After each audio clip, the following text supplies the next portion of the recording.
ጤና ይስጥልን አድማጮች፣ ይህ አዋዜ ልዩ ላልሰማችሁ ነው። ከመረጃዎቹ ጋር አብርሃም መኳንንት ነኝ። የውጭ ሀገራት ዜጎች የመሬት ባለቤት እንዲሆኑ የሚፈቅደው አዋጅ ለፓርላማ መመራቱ ተሰማ። አዋጁ ከጸደቀ የውጭ ሀገር ሰዎች ከሀገሬው ሰዎች እኩል የመሬት ባለቤት እንዲሆኑ ይፈቅድላቸዋል ማለት ነው። 44 ኢትዮጵያውያን በደቡብ አፍሪካ በአስከፊ ሁኔታ በሁለት ጠባብ ክፍሎች ታግተው መገኘታቸውን የሀገሪቱ ፖሊስ ገለጸ። ኢትዮጵያውያኑ በዚህ ሰዓት በፖሊስ እጅ እንዳሉም ታውቋል። ከሕክምና አገልግሎት እጥረት ጋር በተገናኘ በአንድ ክልል ብቻ በ9 ወራት ጊዜ ውስጥ 200 እናቶች ሕይወታቸውን እንዳጡም ተነግሯል። እርድ፣ ሰናፍጭና ሚጥሚጣን ለውጭ ገበያ በመላክ በ9 ወራት $9 ሚሊዮን ማግኘት እንደተቻለም ተሰምቷል። ኬንያ ከሸማች ሀገራት መካከል ቀዳሚውን ደረጃ ይዛለች መባሉም ታውቋል። በተለያዩ የኮስሞቲክስ ውጤቶች ራሱን ወደ ሴት ለውጦ ወንዶችን ሲያታለል የነበረው ግለሰብ በፖሊስ እንደተያዘም ታውቋል። ከ700 በላይ የመንግስት የሥራ ኃላፊዎች በአቅም ማነስና በሌሎች ምክንያቶች ከኃላፊነት እንደተነሱም ይፋ ሆኗል። ደቡብ ሱዳን ተቋርጦ የነበረውን በሱዳን በኩል የሚደረገውን የነዳጅ ኤክስፖርት ዳግም ማስጀምሯን ይፋ አድርጋለች። ሁሉንም ጉዳዮች በዝርዝር እናስደምጣቸዋለን። በድጋሚ አብራችሁን ቆዩ።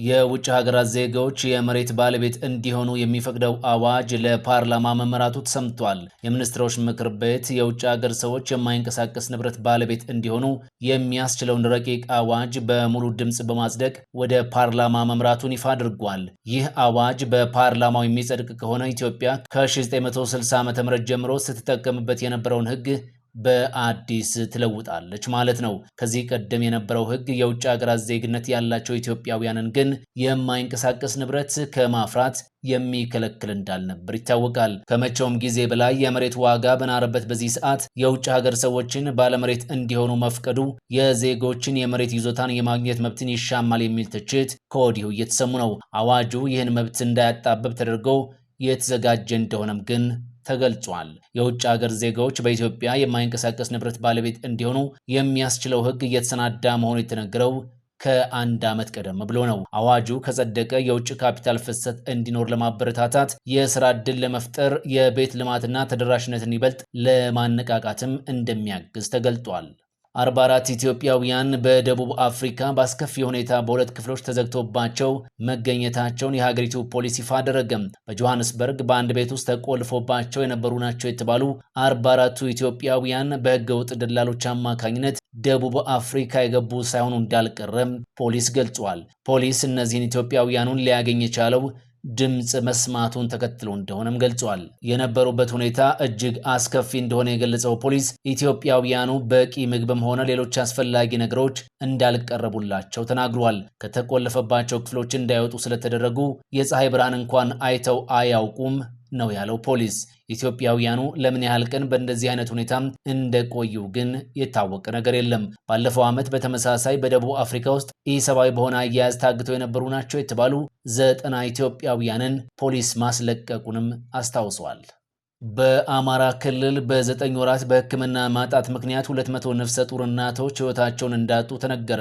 በክልሉ በ9 ወራት ብቻ ከሕክምና ችግሮች ጋር በተገናኘም 200 ነፍሰ ጡር እናቶች መሞታቸውን የክልሉ ጤና ቢሮ ይፋ አድርጓል። በዚህ ወቅት በክልሉ የእናቶች ሕክምናን ጨምሮ በጤናው ዘርፍ የታቀዱ እቅዶችን ማሳካት አለመቻሉንም ቢሮው ጨምሮ ገልጿል። በዚህ መሰረትም በክልሉ በጤና ጣቢያዎች ላይ ባለ ችግር እንዲሁም በመሰረተ ልማት አቅርቦት በተፈጠረው ችግር በሚፈለገው መጠን የዜጎችን ሕይወት ማትረፍ አለመቻሉንም የክልሉ ጤና ቢሮ ገልጿል። በክልሉ ያለው ወቅታዊ ሁኔታ የሕክምና ተቋማቱ የሚሰጡትን አገልግሎት እንዲስተጓጎል እንዳደረገውም ተነግሯል።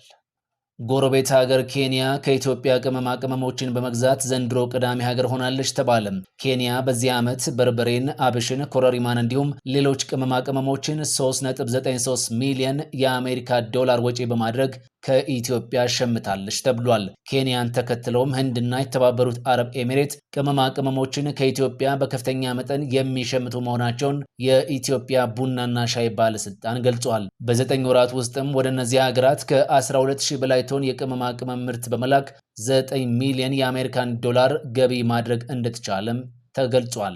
ኢትዮጵያ ለሽያጭ ከምታቀርባቸው የቅመማ ቅመም ምርቶች ውስጥም እርድ፣ ጥቁር አዝሙድ፣ በርበሬ፣ ሚጥሚጣና ሰናፍጭን ጨምሮ ሌሎች ቅመማ ቅመሞችንም ለነዚሁ ሀገራት ታቀርባለች።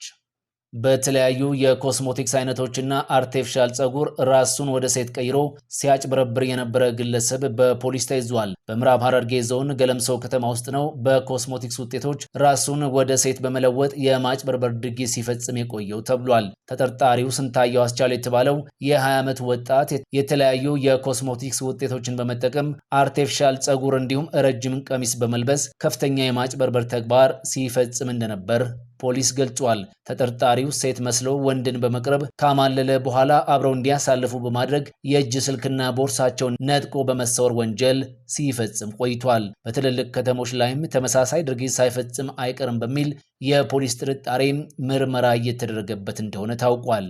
ተጠርጣሪው በቁጥጥር ስር ሲውል በርካታ የኮስሞቲክስ ዕቃዎች ተገኝተዋል የተባለ ሲሆን ባጃጅ ውስጥ የተሳፈሩ ተሳፋሪዎችና አሽከርካሪው ድምፁን ወደ ሴት ለመለወጥ በሚያደርገው ሙከራም ለፖሊስ በሰጡት ጥቆማ ነው በቁጥጥር ስር የዋለው። በኦሮሚያ ክልል ከ700 በላይ የትምህርት ቤት ዳይሬክተሮች ከኃላፊነት እንደተነሱ ተነገረ። የክልሉ ትምህርት ቢሮ በዘንድሮ በጀት ዓመት 722 ዳይሬክተሮችን ከነበሩበት የኃላፊነት ደረጃ በታች ወርደው እንዲሰሩ ማድረጉን ገልጿል። የትምህርት ቤት ዳይሬክተሮቹ በስነ ምግባርና በአመራር ብቃት ማነስ ምክንያት ነው ከኃላፊነታቸው እንዲነሱ የተደረገው ተብሏል። ከዚህ በተጨማሪም በሃይስኩል ደረጃ ሲያስተምሩ የነበሩ 302 መምህራን በተደረገ ግምገማ ኤሌመንተሪ ወርደው እንዲያስተምሩ ተደርጓል ተብሏል። በክልሉ በተፈጥሮና በሰው ሰራሽ ችግር ጉዳት ደርሶባቸው የነበሩ 1600 ትምህርት ቤቶች በጥገና ላይ እንደሚገኙም የክልሉ ትምህርት ቢሮ አስታውቋል። በመጨረሻም ደቡብ ሱዳን በጎረቤቷ ሰሜን ሱዳን በኩል የሚደረገውን የነዳጅ ኤክስፖርት ዳግም ማስጀመሯን ይፋ አደረገች። በሱዳን ጦርነት ምክንያት የተበላሸ የቧንቧ መስመሮች ጥገና ከተጠናቀቀ በኋላም ደቡብ ሱዳን ነዳጅ ዳግም ለውጭ ገበያ መላክ መጀመሯን አስታውቃለች።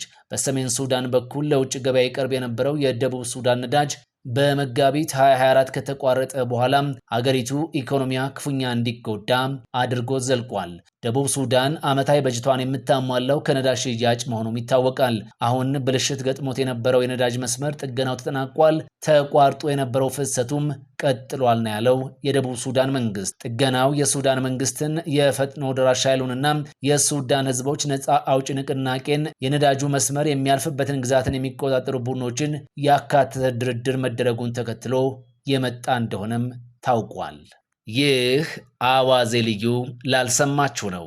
ፈጣን ያልተሰሙ መረጃዎችንና ትኩስ የኪነ ጥበብ ዜናዎችን ለማግኘት የቁም ነገር ሚዲያ የዩቲዩብ ቻናልን በመቀላቀል ቤተሰብ የሆኑ ቻናላችንን ሰብስክራይብ ያድርጉ። በቲክቶክም አለን። ቁም ነገር ሚዲያ ኦፊሻል ብለው ይከተሉን። እናመሰግናለን። ቁም ነገር ሚዲያ፣ ለቁም ነገር እንሰራለን።